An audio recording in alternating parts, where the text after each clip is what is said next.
ustedes están viendo exactamente lo mismo que yo, lo que es identificación cualitativa. Ya. Ay, chiquillos, vamos a silenciar un micrófono que me está molestando.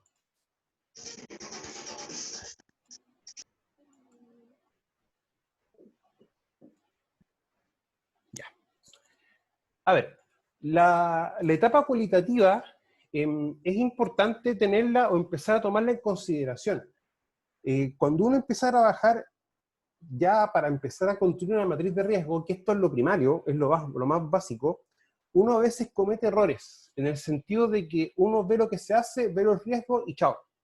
Y no hace más que eso, luego hace los cálculos que es la probabilidad por consecuencia, para poder sacar algún valor numérico.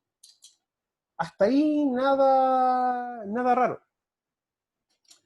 Pero muchas veces uno deja de lado o no considera establecer o definir ciertos parámetros, que en el fondo son las cualidades.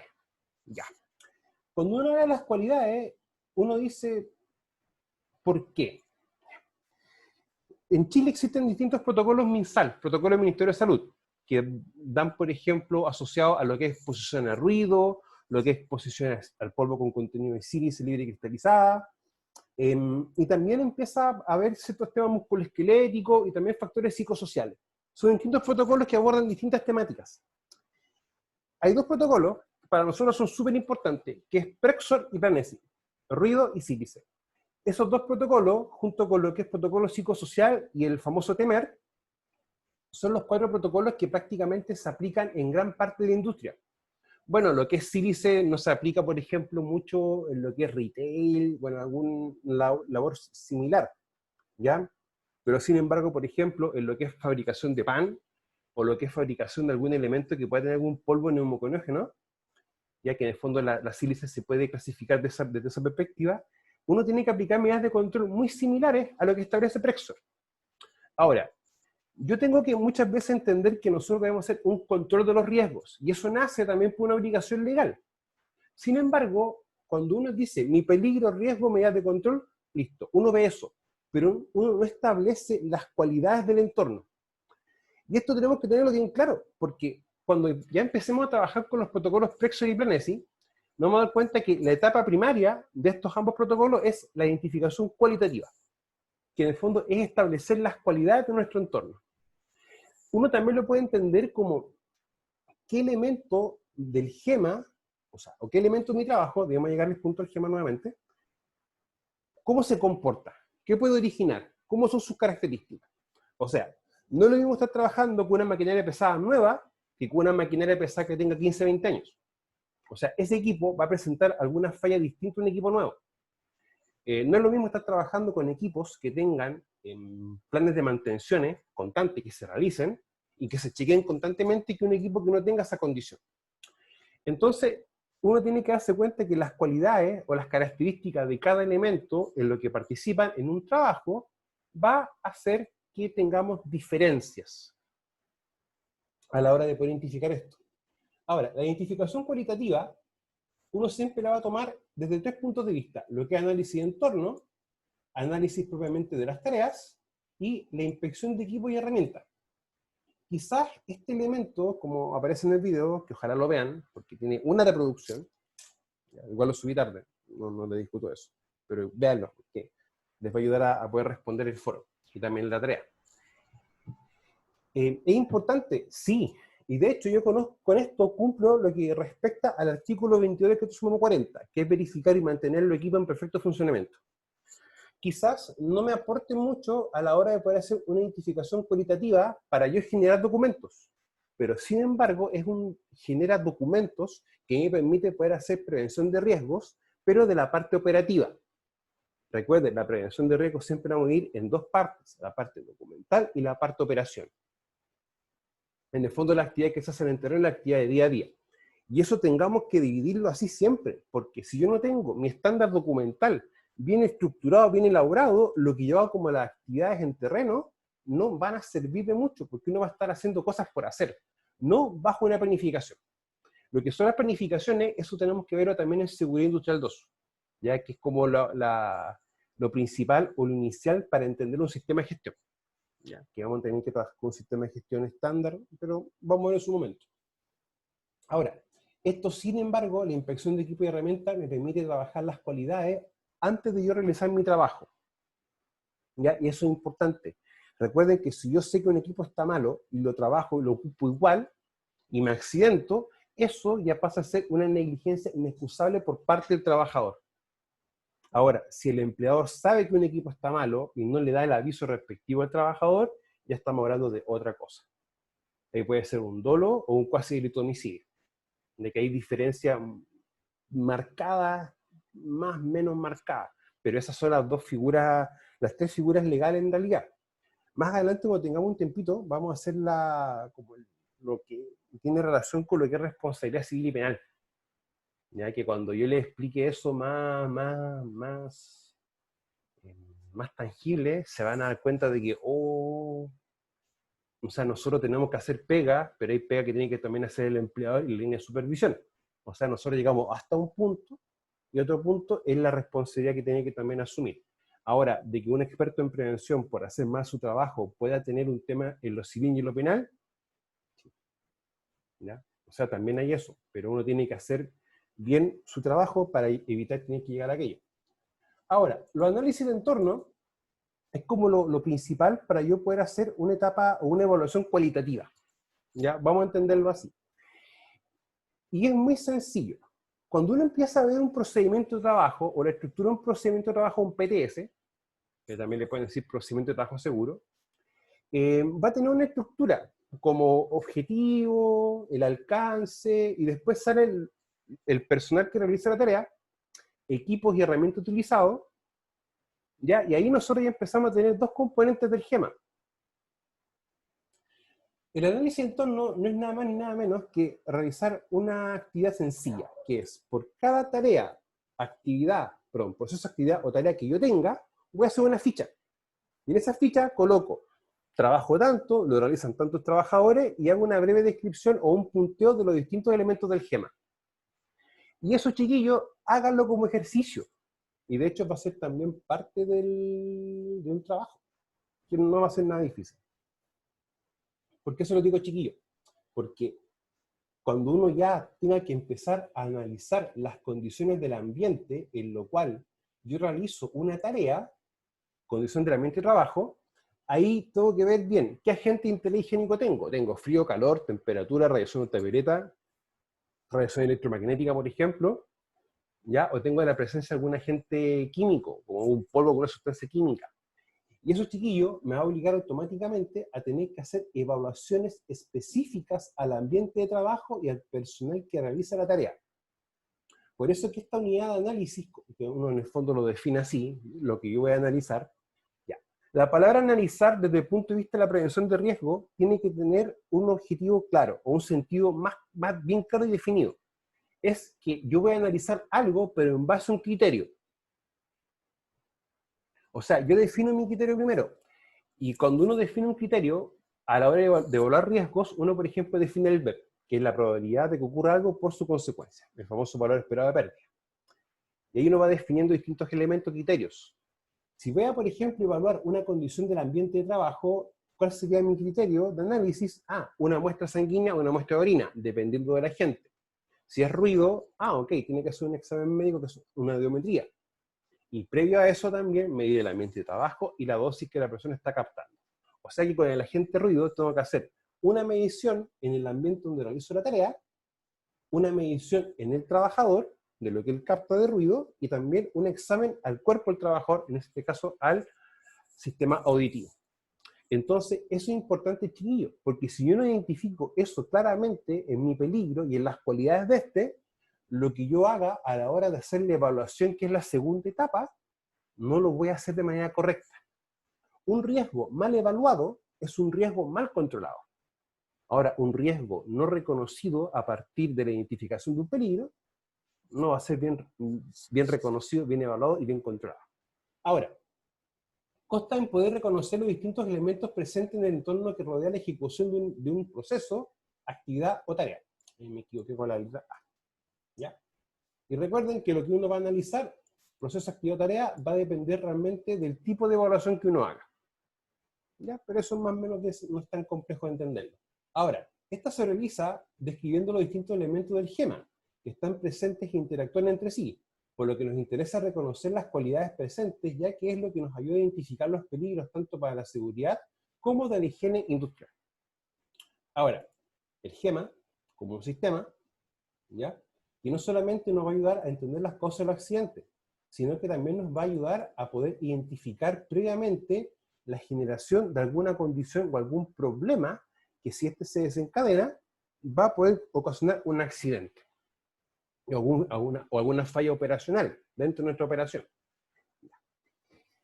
No hay que volverse muchas veces tan obcecado en el sentido de hacer algo detallado al extremo, sino que en primera instancia es para poder identificar, ¿ya?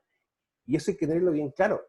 La ley a nosotros nos obliga a controlar todos nuestros riesgos. Por lo tanto, es importante reconocer y evaluar todos los riesgos, pero para poder ver bien las formas de medida de control, que vamos a tener que también tener varios temas. O sea, ¿yo debo controlar todos los riesgos? Sí, y lo voy a hacer, pero no quizás con la misma intensidad. ¿Ya? Pero esto, ¿qué me lo va a dar directamente? El componente GEMA. Ahora, recordemos que estos elementos van a interactuar siempre entre sí, ¿ya? Porque aparte, esto es un sistema dinámico. O sea, un trabajo que va a implicar, por ejemplo, si yo quiero hacer una mesa, va a implicar que lo voy a hacer en un ambiente cerrado o un ambiente al aire libre, con distintos equipos, manuales o eléctricos o mecánicos, en un material que va a ser madera, clavos, con la fría, por ejemplo, y que lo va a hacer varias personas, una o más personas. Si ustedes se dan cuenta, describí de una manera bien simple y bien rápida el GEMA para una actividad puntual, que eso más o menos tiene relación con lo que es el trabajo de taller. O sea, si ustedes se están dando cuenta, no estamos haciendo nada complejo. Ahora, los análisis de tarea es lo que uno realiza en dos instancias. Instancia 1, que es para poder generar mi procedimiento de trabajo, o el documento que yo tengo que tener para que el trabajador pueda hacer su labor, y el documento que yo también utilizo como base para poder hacer una observación planeada. ¿Ya? Y recordemos que en la observación planeada, nosotros que estamos buscando la generación o la ejecución de actos subestándar. En este caso, un acto que esté contra el procedimiento de trabajo, para que lo tengamos así bien clarito. Ahora, método que asegura que todos los aspectos importantes sean considerados y evaluados, a fin de determinar los peligros y los riesgos en una tarea, para poder confeccionar un procedimiento unificado para hacer el trabajo correctamente. Ahora, si ustedes se van dando cuenta, este análisis de trabajo va a ser mucho más fácil y mucho más sencillo, previo a que yo identifique para lo que voy a evaluar, o lo que estoy haciendo, cada componente de GEMA, cada elemento. Yo siempre he dicho, el ambiente de trabajo, desde esta perspectiva, es una de las primeras cosas que uno tiene que ver. O sea, trabajo de soldadura. Eso implica tener que utilizar corriente eléctrica. Ya puede ser en formato 220 o 380. Recordemos que van a haber diferencias en cuanto a los voltajes. Y también va a haber diferencias en el contacto eléctrico. Ya. No es lo mismo estar soldando al aire libre que estar soldando en un recinto cerrado.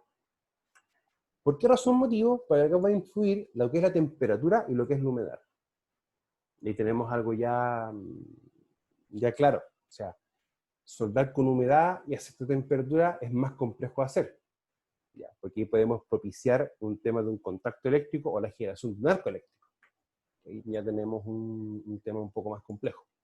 Ahora, también se puede decir que análisis de tarea es el estudio en el cual se identifican los peligros y se reconocen los riesgos que puedan provocar pérdida en cada etapa de la ejecución de un trabajo, y además define la forma de controlar estos riesgos.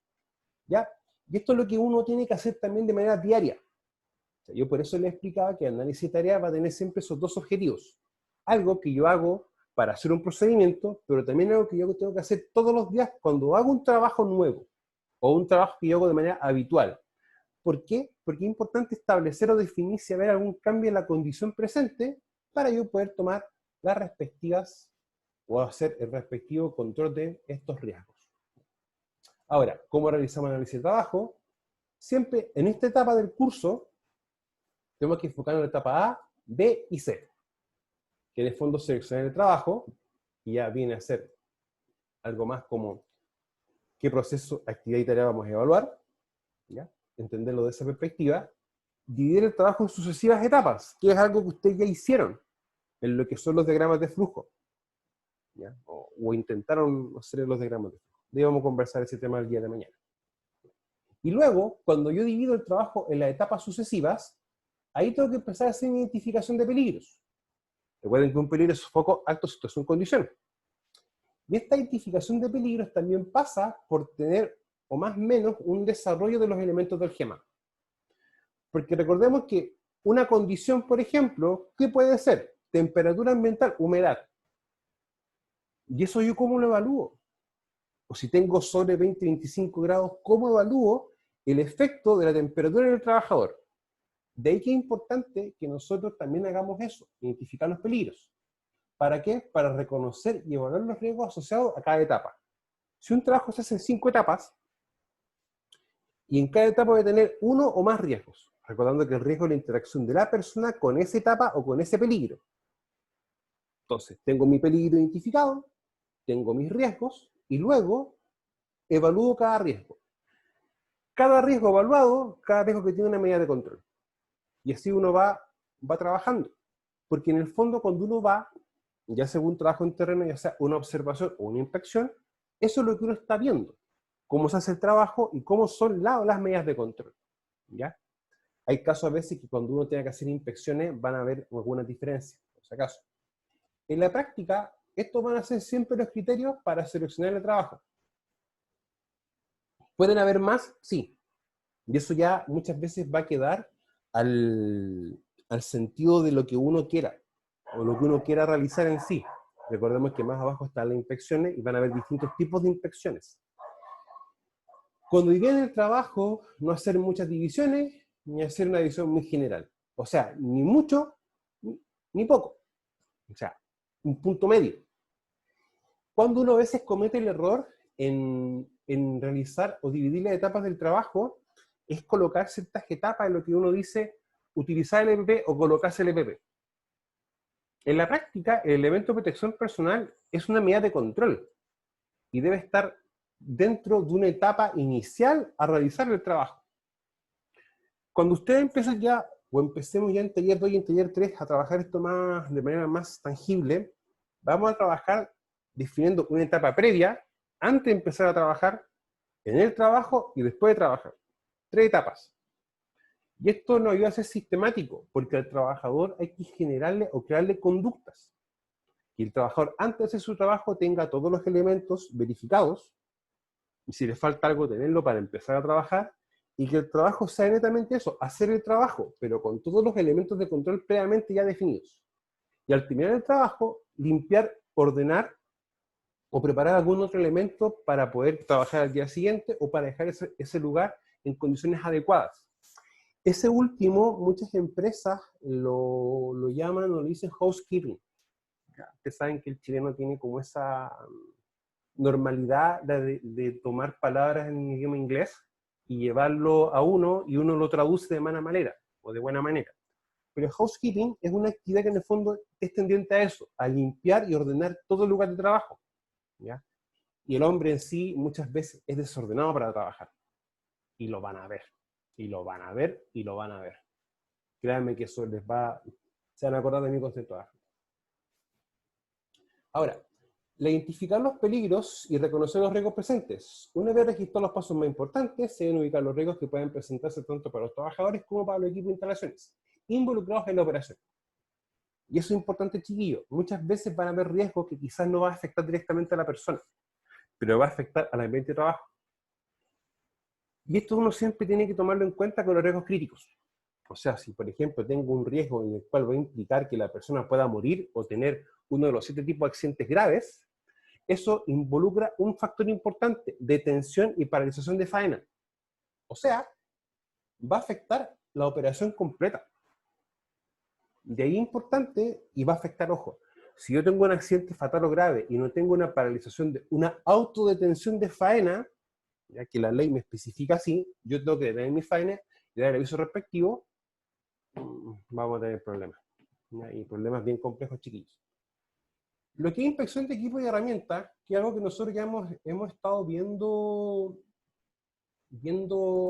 en la unidad anterior, ¿ya? Y en un ramo anterior también.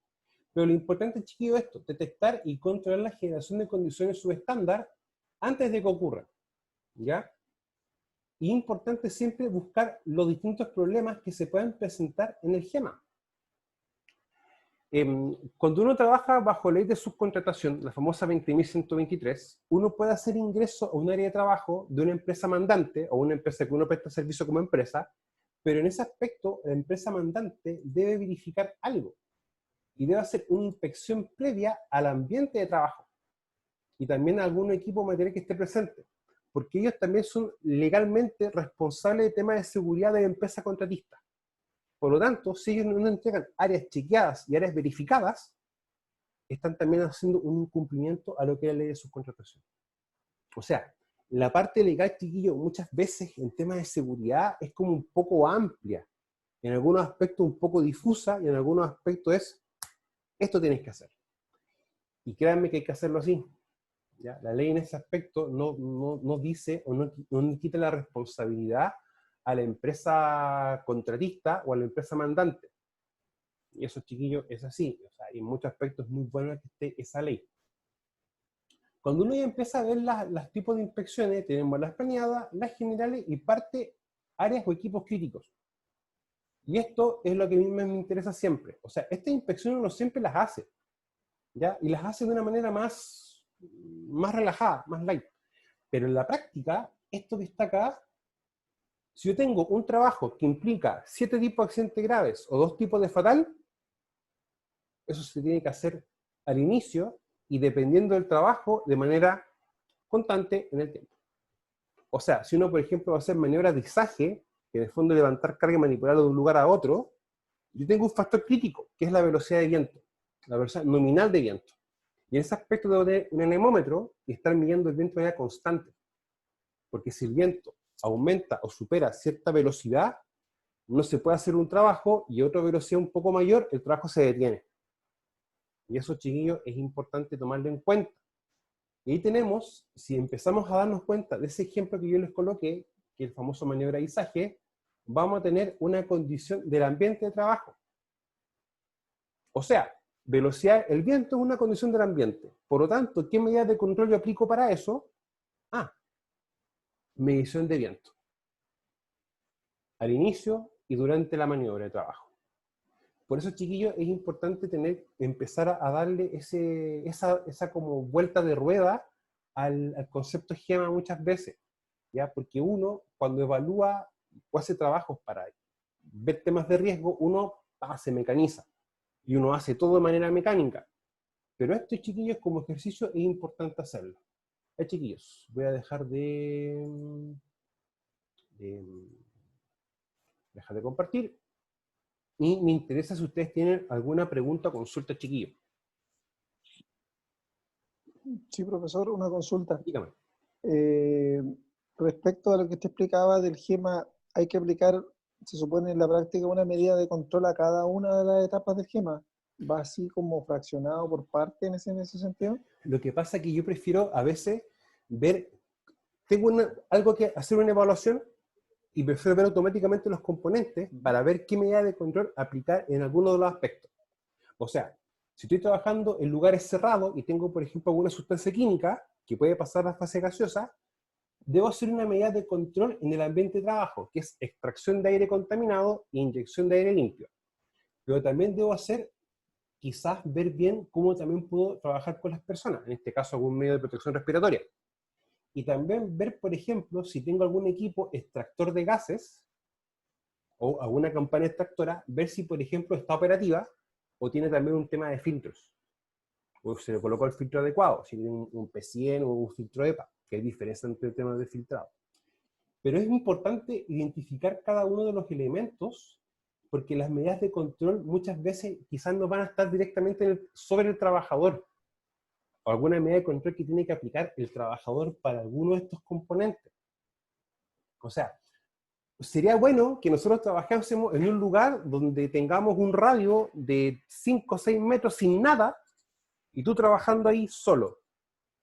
Ahí los riesgos van a ser súper controlados y acotados, pero no es la realidad.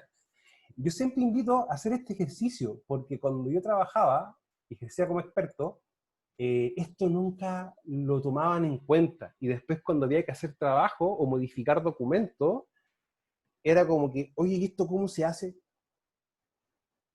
Ah, ya, entonces tenemos que empezar a hacer esto. Ver todo lo que nosotros hacemos, hacer los distintos mapas de proceso, y por cada proceso, tarea o actividad, hacer una ficha. Y esa ficha es decir, trabajo tanto, lo hacen tantas personas, con tantos equipos, tantos materiales, y estas son las características de trabajo. Y eso, si tú te das cuenta, no es algo complejo, no es algo difícil, para que también lo tomemos en cuenta.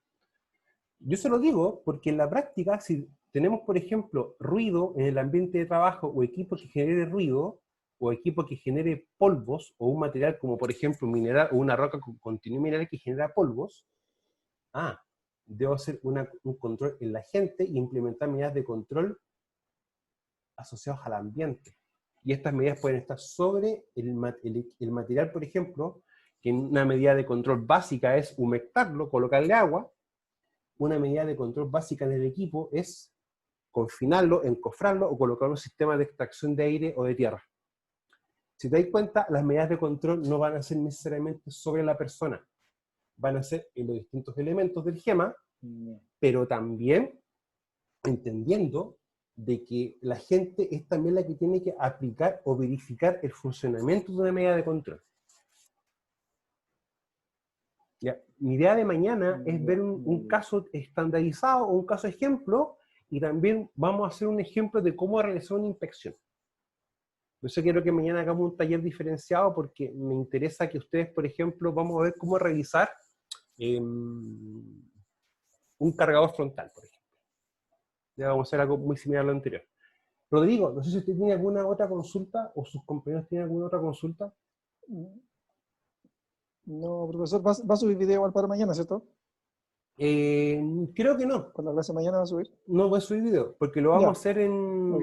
en vivo y en directo, porque es más fácil, ¿ya? Porque para el taller de mañana no creo que sea adecuado, pero sí, por ejemplo, para los próximos módulos y talleres vamos a hacer algún cambio. Entonces, para darle como una herramienta distinta. ¿Qué otra cosa más, chiquillos? Si tienen duda o consulta, me las mandan por Moodle, yo las respondo lo más pronto yo pueda, igual que los correos. Pero si no me hacen llegar duda o consulta por esos medios, no es muy... no tengo a veces cómo poder ayudar a los chiquillos, ¿ya? Por si acaso. Ya. Entonces, si no tienen más dudas o consultas, lo dejamos hasta acá. Ya, chiquillos, que estén muy bien, cuídense Ya, mucho. Chao, chao. gracias. Eso ustedes que estén Chao. bien. Chao, chao. Buen día. Chao, chao. Chao, chao. Adiós.